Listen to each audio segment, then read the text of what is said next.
ನಮಸ್ಕಾರ. ಇವತ್ತು ಬೆಳಗ್ಗೆ ಬೆಂಗಳೂರಿನ ಚಾಮರಾಜಪೇಟೆಯ ಒಬ್ಬ ಮಾಲೀಕತ್ವದಲ್ಲಿರುವಂತಹ 4 ಹಸುಗಳ ಕೆಚ್ಚಲವನ್ನ ಮೊಲೆಯನ್ನ ಕೊಯ್ದಿದ್ದಾರೆ.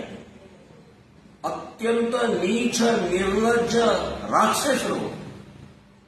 ಇಸ್ಲಾಮಿಕ ಇವತ್ತು ಶಕ್ತಿಯ ಪ್ರದರ್ಶನ ಆಗ್ತಾ ಇದೆ, ದೌರ್ಜನ್ಯ ಆಗ್ತಾ ಇದೆ. ರಾಕ್ಷಸಿ ಮಾನಸಿಕತೆ ಹೇಗಿದೆ ಅಂತ ಅನ್ನೋದಕ್ಕೆ ಇದೊಂದು ಜ್ವಲಂತ ಉದಾಹರಣೆ. ಇದನ್ನ ಖಂಡಿಸ್ತಾ ಇದ್ದೀವಿ, ವಿರೋಧಿಸ್ತಾ ಇದ್ದೀವಿ. ಅಷ್ಟೇ ಅಲ್ಲ, ಜಮೀರ್ ಅಹ್ಮದ್ ನಿಮ್ಮ ಕ್ಷೇತ್ರದಲ್ಲಿ ಆಗಿದೆ. ನೀವು ಇದನ್ನು ಗಂಭೀರವಾಗಿ ತಗೊಳ್ಬೇಕು. ಹಸು ಹಿಂದೂಗಳಿಗೆ ಅತ್ಯಂತ ಪೂಜ್ಯ ಪ್ರಾಣಿ. ಅದು ನಾವು ಪೂಜಿಸ್ತೇವೆ. ಬರೇ ಪೂಜಾ ಪ್ರಾಣಿ ಅಂತನ್ನುವಂಥದ್ದು ನಮಸ್ಕಾರ ಮಾಡೋದು ಅಷ್ಟೇ ಅಲ್ಲ, ನಮಗೆ ಅನ್ನ ಹಾಕುತ್ತೆ, ಕೈ ಕೆಲಸ ಕೊಡುತ್ತೆ, ಆರ್ಥಿಕತೆ ಕೊಡುತ್ತೆ, ಔಷಧಿ ಕೊಡುತ್ತೆ, ಗೊಬ್ಬರ ಕೊಡುತ್ತೆ, ರೈತನ ಬೆನ್ನೆಲುಬು.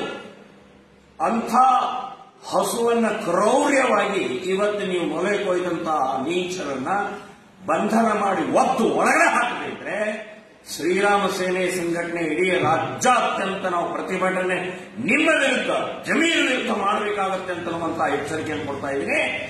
ಈ ಕರ್ನಾಟಕದ